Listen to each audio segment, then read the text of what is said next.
নমস্কার বন্ধুরা, আমি সুমি। আপনারা দেখছেন সুমির রান্নাঘর। আজকে একটা নতুন রকমের পিঠার রেসিপি নিয়ে চলে এলাম। চলুন তাহলে রেসিপিটা শুরু করা যাক। তার আগে আমার ভিডিওটা যদি আপনাদের ভালো লেগে থাকে, চ্যানেলটাকে সাবস্ক্রাইব করে ভিডিওটায় লাইক দিয়ে দেবেন।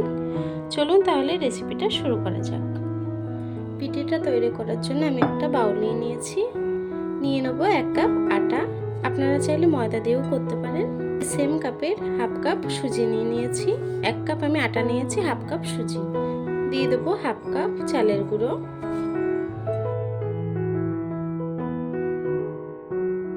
দিয়ে দেবো। 2 চামচ চিনি। চিনিটাকে আমি একটু গুঁড়ো করে নিয়েছি।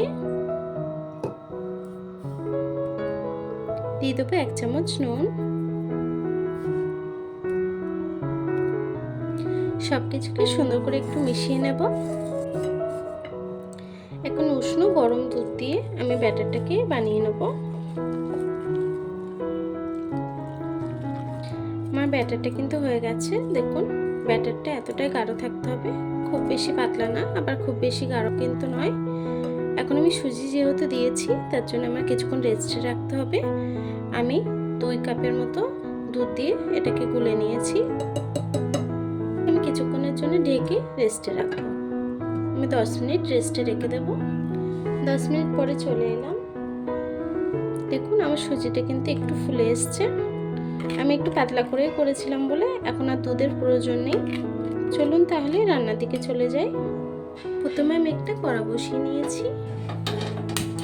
দিয়ে দেবো কিছুটা কুড়িয়ে রাখা নারকেল। আমি নারকেলটাকে কুড়িয়ে ফ্রিজে রেখে দিয়েছিলাম। কিছুটা নারকেল আমি দিয়ে নেব। দিয়ে দেবো সামান্য একটু দুধ।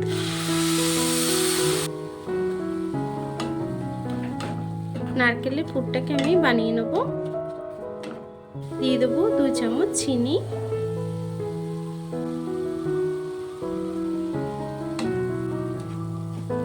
দিয়ে দেবো কিছুটা গুঁড়ো দুধ। গুঁড়ো দুধটাকে দিয়েও সুন্দর করে মিশিয়ে নেব। দিয়ে দেবো 2-3টে এলাচ দানা। আমি একটু ফাটিয়ে নিয়েছি। একটু ফাটিয়ে আমি এভাবেই এলাচ দানাটাকে খুলে দিয়ে দেব। দিয়ে আরও কিছুক্ষণ রান্না করে নেব। নারকেলের পুরটা কিন্তু প্রায় হয়ে গেছে। এখন নারকেলের পুরটাকে আমি নামিয়ে নেব। আমি এখন ছোট একটা ফ্রাই প্যান বসিয়ে নিয়েছি। পিঠাটা এই ফ্রাই প্যানেই করব। একটা বাটিতে আমি একটু ঘি নিয়ে নিয়েছি। এখন ঘি আমি সামান্য একটু ঘি ব্রাশ করে নেব। ঘিটাকে নিয়ে আমি একটু ব্রাশ করে নেব। এখন যে ব্যাটারটাকে আমি বানিয়ে রেখেছি, সেই ব্যাটারটাকে দিয়ে দেবো। দিয়ে একটু ফেলিয়ে দেব।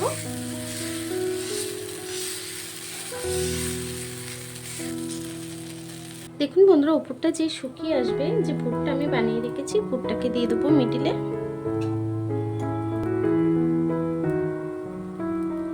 দিয়ে আমি এক পিঠ এভাবে ফোল্ড করে একটু চেপে এভাবে মিশিয়ে নেব। এখন আমি উল্টে দেব। 2 পাশে কিন্তু আমি এভাবেই ভেজে নেব।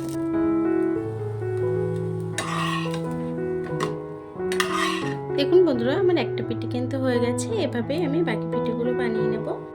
আমি আবারও একটু ঘি ব্রাশ করে নেব। কিছুটা ব্যাটার দিয়ে নেব।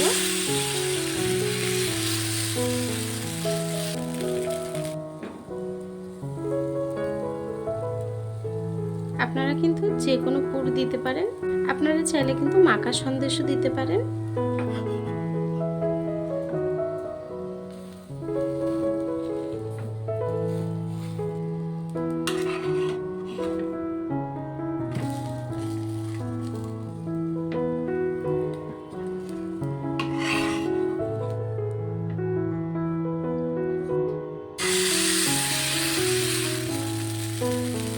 এই পিঠেটাও হয়ে গেছে। এভাবে আমি পিঠেগুলো বানিয়ে নেব।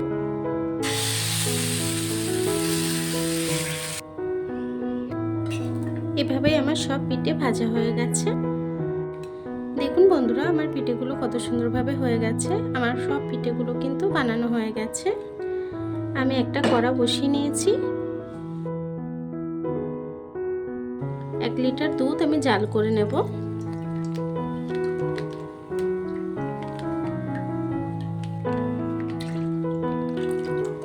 1 লিটার দুধ নিয়ে নিয়েছি। দুধটাকে সুন্দর করে জাল করে কমিয়ে নেব। আমি 4টি এলাইচি দিয়ে নেব।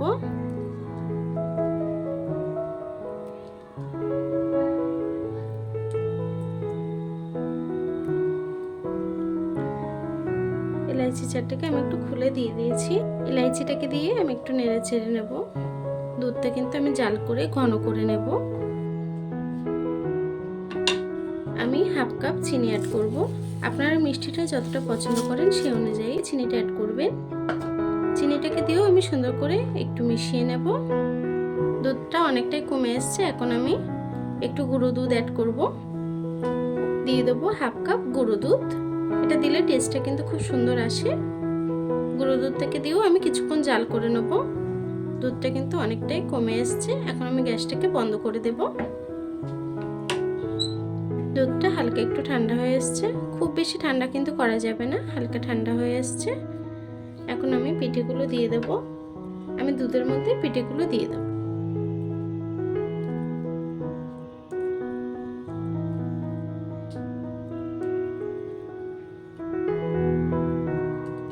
দুধের মধ্যে একে একে পিঠেগুলো দিয়ে দেবো আমি। পিঠেটাকে দিয়ে আমি একটু পিঠেটা দুধের মধ্যে একটু ডিপ করে দিলাম। এখন পিঠেটাকে 10-15 মিনিট আমি ঢেকে রেখে দেব। 10-15 মিনিট ঢাকা দিয়ে রাখবো। আমি 15 মিনিট পরে চলে এলাম। দেখুন কত সুন্দর ভিজে গেছে। পিঠেটার মধ্যে দুধটা কিন্তু সুন্দরভাবে চলে গেছে। এখন আমি আপনাদেরকে কয়েকটা পিঠে নামিয়ে দেখাবো কেমন হয়েছে। দেখুন বন্ধুরা, আমার পিঠেটা কত সুন্দর হয়েছে। আমি কয়েকটা নিয়ে নিয়েছি। কতটা সফট হয়েছে একটা কেটে দেখাচ্ছি। দেখুন দেখুন কতটা সফট হয়েছে। আপনারা কিন্তু এভাবেই পিঠে বাড়িতে সহজে বানিয়ে নিতে পারেন। আর এতক্ষণ ধরে আমার ভিডিওটা দেখার জন্য আপনাদেরকে অসংখ্য ধন্যবাদ।